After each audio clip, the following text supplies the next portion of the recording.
मुख्यमंत्री आवास में जो मुलाकात हम लोग की बैठक के स्वरूप में नहीं था, एक मिलने जुलने का। और स्वाभाविक रूप से चुनाव जब सामने है तो जहां इस तरह के लोग बैठेंगे तो चर्चा चुनाव की होगी। 100% से ज्यादा एकजुट हैं, एकजुट रहेंगे, इसमें कहीं कोई कठिनाई नहीं। चलिए ठीक है, धन्यवाद। नोरमा ग्रुप, जो सोचता है वो करता है, आपके अपने सपनों का आशियाना। नमस्कार, मैं हूं सागर कुमार, भारत लाइव देख रहे हैं आप। देखिए, वक्फ संशोधन बिल को लेकर अब खूब हंगामा हो रहा है, खूब बयानबाजी भी हो रही है। आपको मालूम है कि जब से वक्फ संशोधन बिल पास हुआ है, जनता दल यूनाइटेड हो या फिर एनडीए के तमाम घटक दल हों, तमाम मुस्लिम लोग, मुस्लिम समाज के जो नेता हैं वो पार्टी छोड़ रहे हैं, इस्तीफा पर इस्तीफा दे रहे हैं।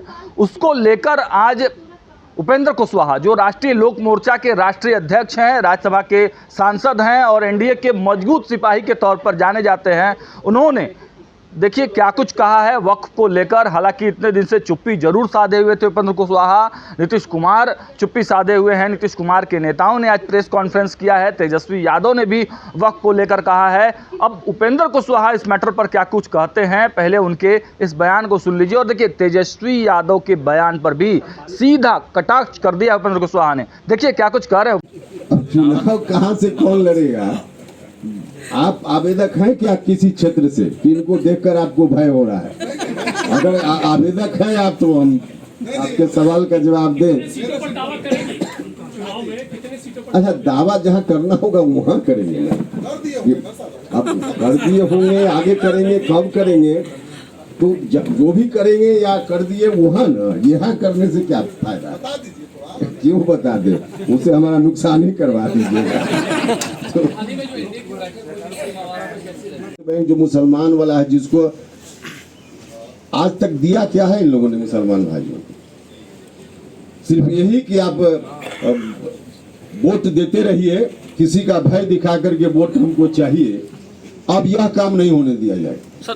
भारत की सरकार हो या राज्य की सरकार, समाज के सभी वर्ग के लोगों के लिए काम कर रही है।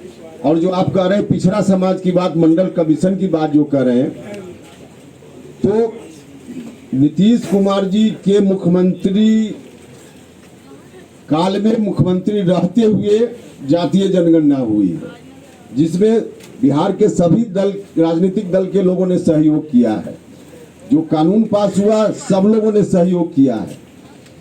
और जब लालू जी का शासन था 15 साल तक, उस वक्त उनको कुछ नहीं दिखा, ना तो जातीय जनगणना दिखी और न बाकी आज जो कुछ भी बोल रहे हैं, कुछ भी उनको उस वक्त नहीं दिखा।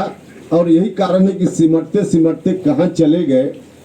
अब उनको परेशानी इसी बात की है कि अब तक जो मान समीकरण की बात करते रहे हैं वह भी दरकने लगा है भारत सरकार और राज्य सरकार के कार्यों के कारण। सर, बौद्ध मठों के बारे में भी आपने सवाल उठाया, उसमें भी हिंदू समाज के लिए क्या कुछ पूरा मामला है? उस पर तो हम बोले, उस पर तो हमने कहा हम फिर कहेंगे कि यह जो काम है वक्फ बोर्ड का, संपत्ति का प्रबंधन, यह धार्मिक काम नहीं है। गुमराह करने का प्रयास कर रहे हैं, देश को गुमराह करने का प्रयास कर रहे हैं।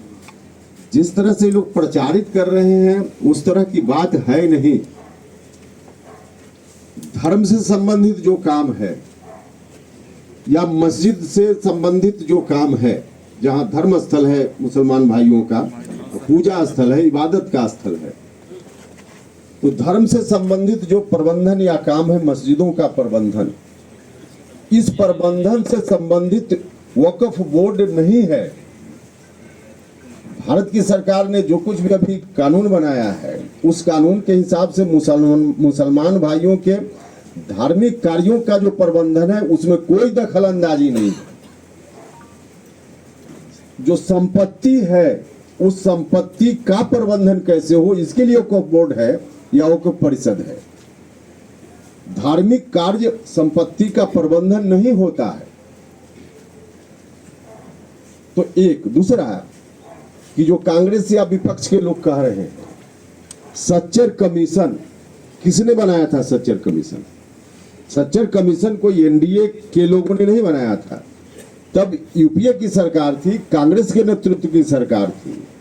और उसी ने सच्चर कमीशन बनाया था, जिस कमीशन को यह दायित्व दिया गया था कि कमीशन मुसलमान भाइयों की सामाजिक, आर्थिक, शैक्षणिक स्थिति की समीक्षा करे और एक रिपोर्ट दे। सच्चर कमीशन ने क्या कहा? 2006 में रिपोर्ट आई, तब एनडीए की सरकार नहीं थी। न तो सच्चर कमीशन के गठन के समय एनडीए की सरकार थी, और न जब रिपोर्ट आई तब एनडीए की सरकार थी, इन्हीं लोगों की सरकार थी। सच्चर कमीशन ने क्या कहा? सच्चर कमीशन ने बताया कि आज़ादी के बाद 1947 में देश आज़ाद हुआ, तब से लेकर 2006 में रिपोर्ट आ रही थी। इतने दिनों के बाद सबसे बदतर स्थिति आर्थिक रूप से, सामाजिक रूप से, शैक्षणिक रूप से मुसलमान भाइयों का सच्चर कमीशन ने कहा कि इतनी बदतर स्थिति। इस बदतर स्थिति के लिए कौन लोग जिम्मेवार थे? सरकार उनके हाथ में, केंद्र से लेकर राज्यों में, अधिकांश राज्यों में।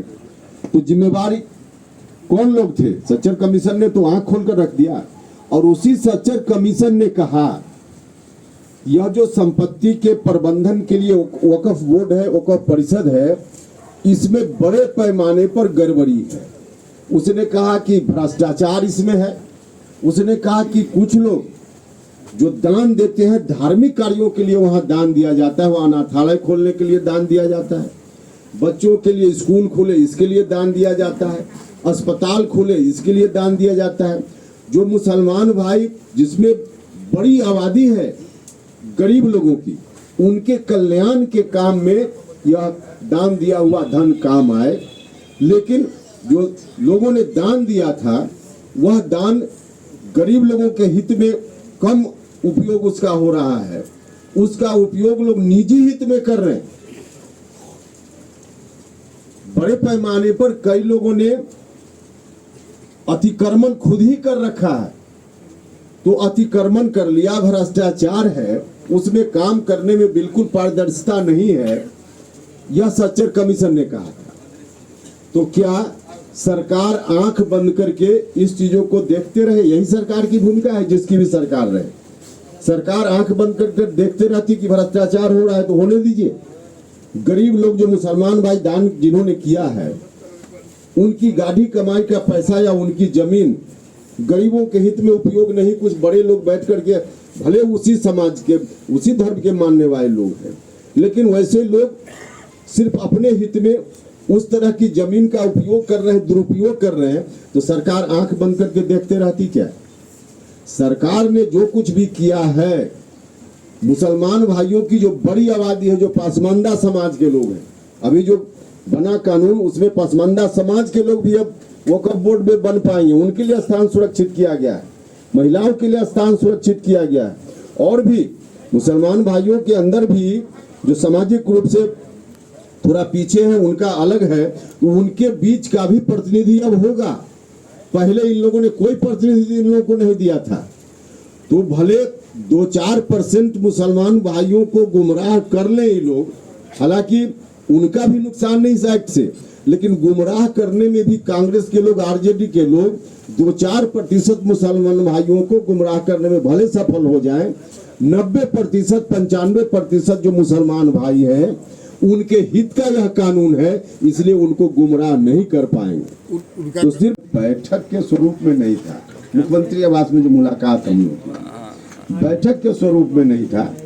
आए थे दिल्ली से माननीय गृह मंत्री जी, तो मिल बैठ करके हम लोग ने आपस में एक मिलने जुलने का, और स्वाभाविक रूप से चुनाव जब सामने है तो जहां इस तरह के लोग बैठेंगे तो चर्चा चुनाव की होगी, लेकिन अनौपचारिक चर्चा थी।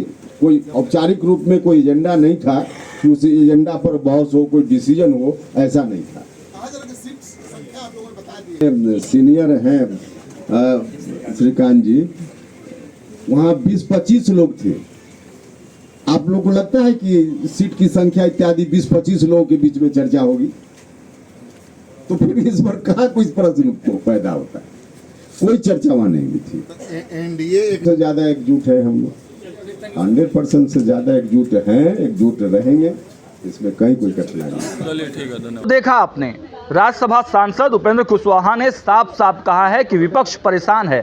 जिस प्रकार से विपक्ष के वोट बैंक में अब सेंधमारी हो रही है, जो गरीब पसमानदा मुसलमान है उसके हक के लिए ये बिल लाया गया है। गरीब पसमानदा मुसलमान अब सीधे सीधे एनडीए के तरफ जा रहा है, इसलिए तेजस्वी यादव और कांग्रेस छटपटाया हुआ है और इसलिए वो लोग बोल रहे हैं। लेकिन उपेंद्र कुशवाहा ने ये साफ कहा कि किसी भी स्थिति से, किसी भी एंगल से ये जो वक्फ वाला मामला आया है, वक्फ वाला नया बिल आया है, किसी भी मुस्लिम के हक और अधिकार का हनन नहीं किया जाएगा।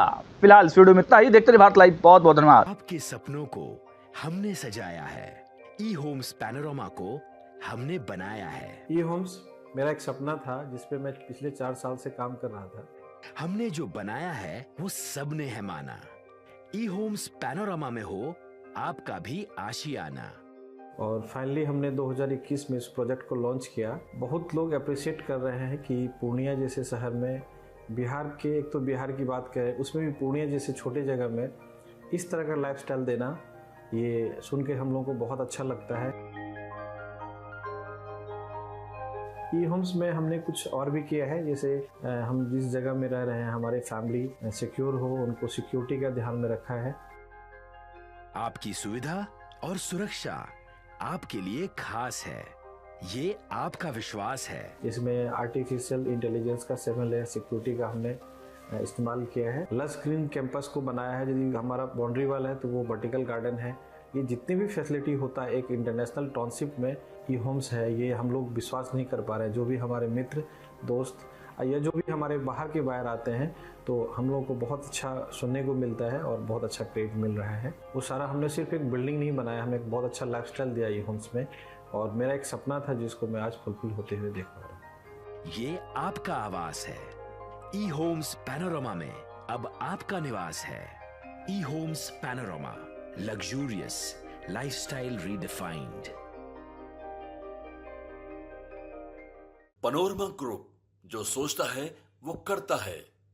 अगर ये वीडियो पसंद आई और वह बिहार के राजनीति और बिहारियत से सरोकार रखेनी तो सब्सक्राइब बटन दबा के चैनल के सब्सक्राइब कर ली। ओजे एगो घंटी बा, ओकरा बटन दबा देला से कुल सटीक और मारक खबर रुआ मुफ्त में मिल जाई। अगर रुआ पत्रकारिता के हमनी के नया प्रयोग में सहयोग कर चाहतानी तो ज्वाइन बटन दबा दी।